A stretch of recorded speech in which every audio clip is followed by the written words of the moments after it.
तो आइए देखते हैं सबसे पहला क्वेश्चन। तो फर्स्ट क्वेश्चन है light year is a unit of. तो प्रकाश वर्ष की इकाई है। तो आपको यहाँ पे बताना है कि प्रकाश वर्ष किसकी इकाई है। तो आपका राइट ऑप्शन है ऑप्शन बी, दूरी। बढ़ते हैं अगले क्वेश्चन की ओर। क्वेश्चन नंबर सेकंड है the most suitable unit for expressing nuclear radius is. परमाणु की त्रिज्या को व्यक्त करने के लिए सबसे उपयुक्त इकाई कौन सी है। तो आपको बताना है कि परमाणु की त्रिज्या को अगर व्यक्त करना हो तो उसके लिए सबसे उपयुक्त यूनिट हम लोग कौन सा यूज़ करेंगे। तो आपके ऑप्शन है, पहला ऑप्शन है माइक्रोन, दूसरा है नैनोमीटर, थर्ड है फर्मी और फोर्थ है एंगस्ट्रॉम। तो मैक्सिमम लोगों का आंसर यही होता है, एंगस्ट्रॉम होता है, बट यहाँ पर राइट आंसर है ऑप्शन सी, फर्मी। तो आइए मैं आपको बता देता हूँ कि फर्मी की वैल्यू क्या होती है। तो एक फर्मी बराबर होता है 10⁻⁻15 मीटर के। तो ये इंपॉर्टेंट क्वेश्चन है, आप इसको नोट कर लीजिए। आइए बढ़ते हैं अगले क्वेश्चन की ओर। क्वेश्चन नंबर थर्ड है the momentum of particle having mass m is p, it's kinetic energy will be.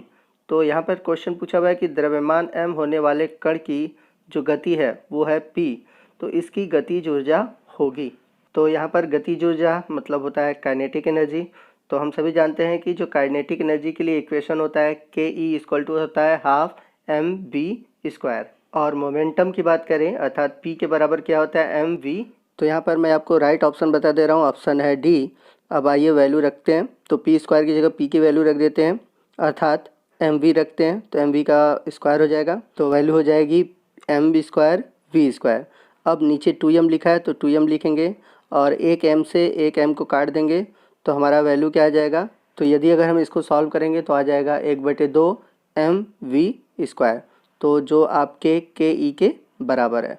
तो राइट ऑप्शन मैंने बता दिया, ऑप्शन डी है। आइए चलते हैं अगले क्वेश्चन की ओर। If a force of 20 newton in applied on a body with a mass of 10 kg, what will be the acceleration produce. तो आपको बताना है कि यदि 20 न्यूटन का बल 10 किलोग्राम के द्रव्यमान के साथ एक शरीर पर लगाया जाता है तो वहाँ पर त्वरण क्या होगा। तो यदि न्यूटन के सेकेंड लॉ से बात करें तो F इक्वल टू आता है हमारा एम ए, अर्थात बल बराबर द्रव्यमान गुणे त्वरण। अब यहाँ पर हम बारी बारी से सबका वैल्यू पुटअप करते हैं। तो F की वैल्यू है 20 न्यूटन और द्रव्यमान है 10 kg। त्वरण पूछा हुआ है तो 20 को 10 से काट देंगे तो आ जाएगा 2, अर्थात यहाँ पर जो हमारा त्वरण आएगा 2 मीटर प्रति सेकेंड स्क्वायर। तो हमारा राइट ऑप्शन है ऑप्शन बी।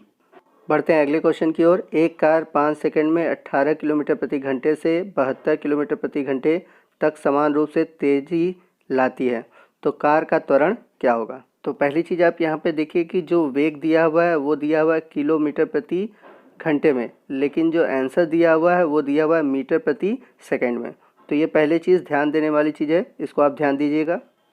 तो पहली चीज़, जब भी कोई यूनिट होना चाहिए वो एसआई में होना चाहिए। तो यहाँ पर जो वैल्यू है या जो भी यूनिट दिया हुआ है वो एसआई में है, और यदि एसआई यूनिट में न हो तो आप उसको कन्वर्ट करेंगे एसआई यूनिट में। तो आइए मैं आपको बता देता हूँ, इसका ऑप्शन डी सही होगा, 3 मीटर प्रति सेकेंड। हम सभी जानते हैं जो त्वरण है वेग परिवर्तन, जैसे कि v2 माइनस v1, और समय के साथ जो वेग परिवर्तन हो रहा है अर्थात v2 minus v1 upon T. तो जो v2 दिया है वो दिया है 72 और v1 है 18। तो जब इसको माइनस करेंगे तो आएगा 54। तो ये जो 54 है वो किलोमीटर प्रति घंटे में है। अब आपको एक्सीलरेशन अर्थात त्वरण निकालना है। तो त्वरण बराबर क्या होगा, वेग में परिवर्तन मतलब डेल्टा v अपॉन टी, या फिर डेल्टा v की जगह हम लिख सकते हैं v2 minus v1 upon T. तो अभी हम लोगों ने डेल्टा v का वैल्यू निकाला था 54 किलोमीटर पर आवर, और जो t की वैल्यू दी है वो दी गई है 5 सेकेंड।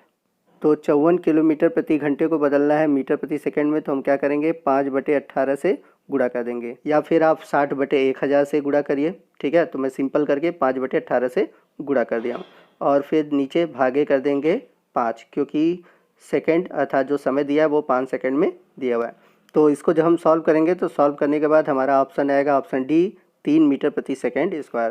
परंतु यहाँ पर टिक लग गया है बी वाले ऑप्शन में, तो आप उसको सही करिएगा, आपका ऑप्शन सही है डी। बढ़ते हैं अगले क्वेश्चन की ओर। क्वेश्चन है विच of the following is a scalar quantity. तो आपको बताना है कि निम्नलिखित में से कौन सा एक अदिश राशि है। तो आइए ऑप्शन देखते हैं। तो वेलोसिटी जिसमें कि दिशा होती है ये भी एक सदिश राशि है, फोर्स भी एक सदिश राशि है, और जो एंगुलर मोमेंटम है ये भी एक सदिश राशि है, क्योंकि p बराबर होता है m इंटू वी। तो आपके पास बस एक लास्ट ऑप्शन बचता है, इलेक्ट्रोस्टैटिक पोटेंशियल, ऑप्शन डी।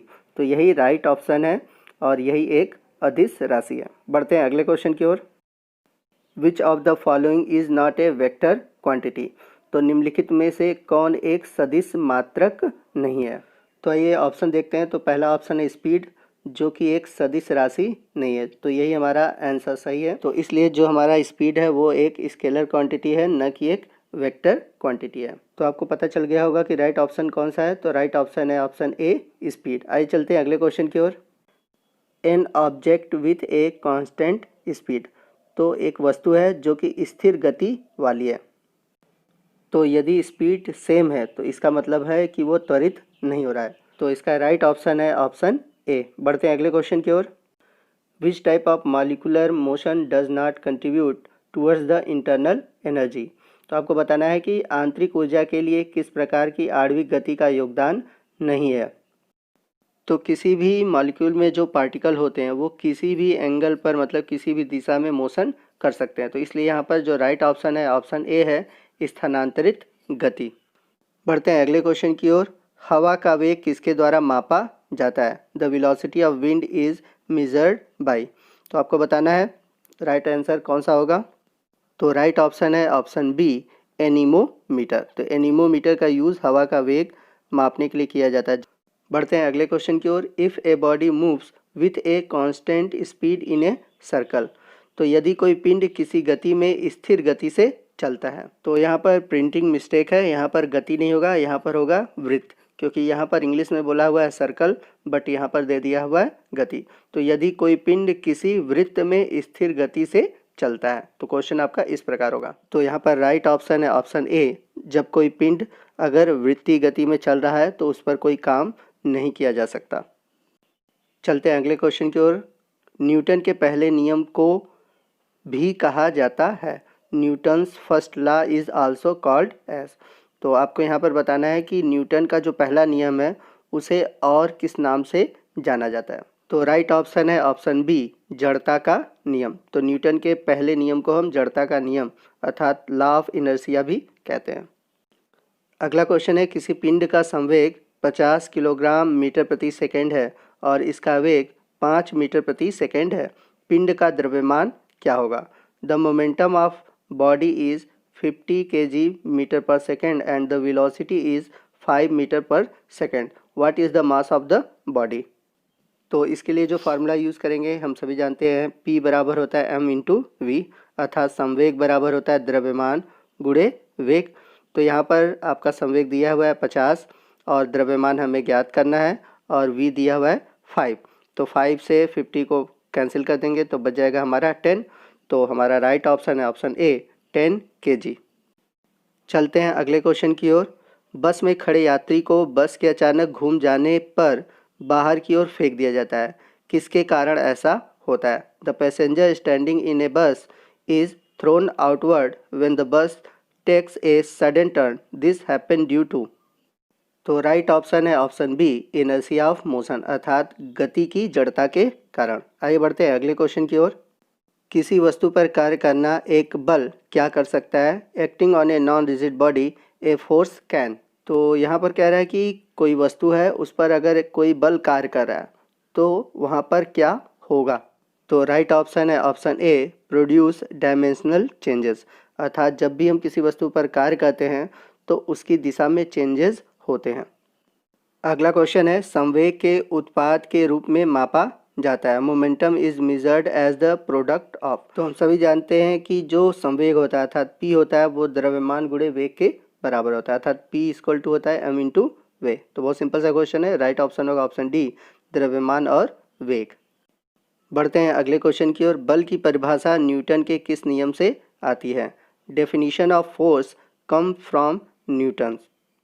तो यहाँ पर राइट ऑप्शन है ऑप्शन ए, गति का पहला नियम। तो गति के पहले नियम से बल की परिभाषा मिलती है। निम्नलिखित में से कौन सी एक अदिश राशि है। तो आपको इसमें से अदिश राशि बतानी है। पहला ऑप्शन है मोमेंटम, संवेग, दूसरा है वजन, तीसरा है द्रव्यमान और चौथा है गुरुत्वाकर्षण। तो हमारा राइट ऑप्शन है ऑप्शन सी, द्रव्यमान अर्थात मास। अब ये क्यों होता है आपको मैं बता देता हूँ। तो हम सभी जानते हैं W अर्थात वेट बराबर होता है m इंटू जी। तो यहाँ पर m हो गया मास और g हो गया ग्रेविटेशनल एसिलरेशन अर्थात गुरुत्वीय त्वरण। यानी कि जो g है एक प्रकार से त्वरण है, इसे हम a भी कर सकते हैं, या तो इस प्रकार से ये हो गया ma, और हम सभी जानते हैं कि F बराबर ma होता है। तो यहाँ पर आप देख सकते हैं कि जो द्रव्यमान है वो एक प्रकार का बल होता है। यह वह बल है जिससे कि आपको धरती अपनी ओर खींचती है। तो जो वेट है उसमें ग्रेविटी इंक्लूड होता है। तो आई होप आपको समझ में आ गया कि यहाँ पर द्रव्यमान क्यों एक अदिश राशि है। बढ़ते हैं अगले क्वेश्चन की ओर। क्वेश्चन में दिया हुआ है कि सबसे उपयुक्त विकल्प का चयन करें, संवेग है। तो आपको इसमें से सही ऑप्शन चूज़ करना है और बताना है कि संवेग जो है इनमें से किस ऑप्शन को फॉलो करेगा। तो आपको राइट ऑप्शन चूज़ करना है। तो यहाँ पर राइट ऑप्शन है ऑप्शन सेकेंड, परिमाण और दिशा। तो हम सभी जानते हैं कि जो संवेग है एक सदिश राशि है और इसमें परिमाण और दिशा दोनों होती है। तो इसलिए हमारा जो राइट ऑप्शन है ऑप्शन सेकेंड है। बढ़ते हैं अगले क्वेश्चन की ओर। Negative acceleration is the opposite direction of, अर्थात आपसे पूछा गया कि नकारात्मक त्वरण विपरीत दिशा में है। आपके ऑप्शन है मोमेंटम, वेलोसिटी, डिस्टेंस, फोर्स, यानी कि संवेग, वेग, दूरी और बल। तो आपको राइट ऑप्शन बताना है। तो यहाँ पर राइट ऑप्शन है ऑप्शन बी, वेलोसिटी अर्थात वेग। तो हमेशा याद रखिएगा जब भी हम एक्सेलरेशन लगाते हैं तो वेलोसिटी के जस्ट अपोजिट लगाते हैं, अर्थात जब भी कोई चीज़ गतिमान होती है और हम ब्रेक लगाते हैं तो वो हमेशा किसके विपरीत होती है, वेग के विपरीत होती है। बढ़ते हैं अगले क्वेश्चन की ओर। The SI unit of acceleration is, तो आपको बताना है त्वरण की एसआई इकाई है। आपके ऑप्शन है मीटर प्रति सेकेंड, मीटर प्रति सेकेंड स्क्वायर, सेंटीमीटर प्रति सेकेंड स्क्वायर, या फिर किलोमीटर प्रति सेकेंड स्क्वायर। तो हम सभी जानते हैं कि त्वरण का जो एसआई मात्रक होता है वो होता है मीटर प्रति सेकेंड स्क्वायर। तो यहाँ पर राइट ऑप्शन है ऑप्शन बी। तो सिंपल सा क्वेश्चन है, आप इसका आंसर जानते हैं तो इसको एक्सप्लेन करने की ज़रूरत नहीं है। बढ़ते हैं अगले क्वेश्चन की ओर।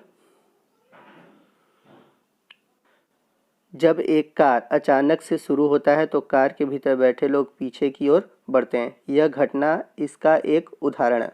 तो आपको बताना है, या आपने महसूस किया होगा कि जब अचानक कोई कार चलती है तो उसमें बैठा हुआ कोई भी व्यक्ति होता है वो पीछे की ओर चला जाता है। तो ये जो घटना है ये किसका उदाहरण है। तो आपके ऑप्शन है पहला न्यूटन का पहला नियम, दूसरा है न्यूटन का गति का दूसरा नियम, तीसरा है न्यूटन का मोशन का तीसरा नियम, और चौथा है कोई भी विकल्प सही नहीं है। तो आपको राइट ऑप्शन चूज़ करना है। तो right option option first, Newton का पहला नियम। तो हम सभी जानते हैं कि जड़त्व के कारण ऐसा होता है, जो कि जड़त्व का जो नियम है न्यूटन के पहले नियम पर आधारित है। इसके अलावा और भी ऐसे उदाहरण हैं जो न्यूटन के पहले नियम अर्थात जड़त्व के नियम का पालन करते हैं, जैसे यदि अचानक ब्रेक लगता है तो आगे की ओर झुक जाना। इसके अलावा जब कंबल में गंदगी होती है तो उसके पीट कर अलग करना। तो ये सभी जो उदाहरण हैं न्यूटन के पहले नियम अर्थात जड़त्व पर आधारित है। आगे बढ़ते हैं अगले क्वेश्चन की ओर। तो अगला क्वेश्चन है आंतरिक बल है अर्थात इंटरनल फोर्सेस। आपके ऑप्शन है पहला हमेशा संतुलित रहते हैं, दूसरा है हमेशा बराबर होते हैं, तीसरा है संतुलित हो या न हो, और लास्ट है कभी संतुलित नहीं होते। तो आपका राइट ऑप्शन है option B, are always equal अर्थात हमेशा बराबर होते हैं। तो आंतरिक बल ऐसे बल होते हैं जो कि हमेशा बराबर होते हैं। तो आइए मैं आपको इसे एग्जांपल के थ्रू समझा देता हूँ। जैसे कोई चेयर रखा हुआ है, तो चेयर अगर रखा हुआ है तो उसका आंतरिक बल जो है हमेशा बैलेंस रहेगा जब तक कि उस पर हम कोई फोर्स ना लगा दें। तो जब हम कोई फोर्स लगाते हैं तो उसकी जो दिशा होती है या स्थिति होती है वो बदल जाती है। तो हमेशा आंतरिक बल जो होता है बराबर होता है। तो जब तक हम फोर्स अनबैलेंस नहीं करेंगे तब तक चेयर इधर उधर नहीं होगा। तो ये था इसका राइट ऑप्शन और ये था इसका एग्जाम्पल। बढ़ते हैं अगले क्वेश्चन की ओर। तो अगला क्वेश्चन है what is the basic unit of speed अर्थात गति की मूल इकाई क्या है। तो आपको गति की यूनिट बताना है। तो आपका पहला ऑप्शन है किलोमीटर पर मिनट, दूसरा है मीटर पर मिनट, तीसरा है किलोमीटर पर आवर, और लास्ट है मीटर पर सेकेंड। तो यदि आपने पढ़ा है मात्रक, एसआई मात्रक, तो हम सभी जानते हैं जो एसआई मात्रक होता है लंबाई के लिए मीटर और समय के लिए सेकंड होता है। तो यहाँ पर किलोमीटर में दिया है, मीटर में दिया है और घंटे में, मिनट में दिया हुआ है। तो हमारा जो राइट ऑप्शन है ऑप्शन डी है, मीटर प्रति सेकंड। अगला क्वेश्चन पूछा है 1 न्यूटन इक्वल टू। तो आपको बताना है कि 1 न्यूटन किसके बराबर होता है। तो आपका पहला ऑप्शन है 1 kg मीटर पर सेकंड, उसके बाद 1 kg मीटर पर सेकंड दिया हुआ है तो इसको आप सही कर लीजिएगा, वहाँ पर kg की जगह कर लीजिएगा 1 ग्राम मीटर प्रति सेकंड। थर्ड है 1 kg मीटर प्रति सेकंड स्क्वायर, और लास्ट ऑप्शन है 1 kg मीटर सेकंड स्क्वायर। तो आपको सेकंड वाला चेंज करना है, 1 kg मीटर प्रति सेकंड की जगह करना है ग्राम मीटर प्रति सेकंड। अब ये आपके 4 ऑप्शन है, आपको इसमें से राइट आंसर बताना है। तो आइए सॉल्व करके मैं आपको इसका आंसर बताता हूँ। तो हम सभी जानते हैं न्यूटन बल का मात्रक है और F बराबर होता है m इंटू ए। तो m क्या है, द्रव्यमान है, द्रव्यमान का मात्रक होता है किलोग्राम, और a क्या है, त्वरण, और त्वरण का मात्रक हम लोग जानते हैं मीटर प्रति सेकंड स्क्वायर। तो अगर हम देखें तो हमारा क्या बन रहा है, किलोग्राम मीटर प्रति सेकंड स्क्वायर। तो इस हिसाब से ये 1 न्यूटन के बराबर है। तो हमारा राइट ऑप्शन है ऑप्शन सी, 1 किलोग्राम मीटर प्रति सेकंड स्क्वायर। तो यहाँ पर हमारा मोशन से रिलेटेड जितने भी क्वेश्चन वो समाप्त होते हैं। तो आपने देखा कि मोशन से जुड़े हुए जो क्वेश्चन आते हैं वो बेसिक क्वेश्चन आते हैं, पर उनके जो प्रारूप है उनको थोड़ा सा चेंज कर दिया जाता है, जिससे कि डाउट क्रिएट होता है और ऑप्शन गलत करके आते हैं। तो आप अपना बेसिक जितना स्ट्रांग रखेंगे उतना ही क्वेश्चन को ईजिली सॉल्व कर पाएंगे। तो मोशन ही नहीं, आप फिजिक्स या केमिस्ट्री या फिर बायो से रिलेटेड जितने भी क्वेश्चन है, अगर आप बेसिक उसको देखेंगे तो BHU एंट्रेंस एग्ज़ाम में बेसिक क्वेश्चन ज़्यादा पूछे जाते हैं, और हम लोग क्या कहते हैं कि हार्ड क्वेश्चन को टच करते हैं। तो आप सिंपली बेसिक सही रखिए और उनसे जुड़े हुए जितने भी क्वेश्चन हैं, खासकर NCERT की, तो NCERT के क्वेश्चन को देखिए, उन्हें सॉल्व कीजिए। तो जितने भी ऑब्जेक्टिव क्वेश्चन होंगे, चाहे आपके फिजिक्स के हों, बायो के हों या फिर केमिस्ट्री के हों, आप ईजिली उन्हें सॉल्व कर पाएंगे। तो आज के वीडियो में बस इतना ही। मिलते हैं अगले वीडियो में कुछ और टॉपिक के साथ, उनसे जुड़े हुए महत्वपूर्ण ऑब्जेक्टिव क्वेश्चन के साथ। तो आज के लिए बस इतना ही। जय हिंद, जय भारत। और आपका स्कोर कितना रहा आप हमें ज़रूर नीचे कमेंट बॉक्स में ज़रूर बताइएगा, और हमारे वीडियो को लाइक शेयर करना ना भूलिए। और यदि आप हमारे चैनल पर नए हैं तो हमारे चैनल को सब्सक्राइब कीजिए और बगल में जो बेल आइकन है उसको प्रेस कीजिए, ताकि जब भी मैं कोई नया वीडियो अपलोड करूँ उसका नोटिफिकेशन आपको मिलता रहे। तो आज के लिए बस इतना ही। जय हिंद, जय भारत।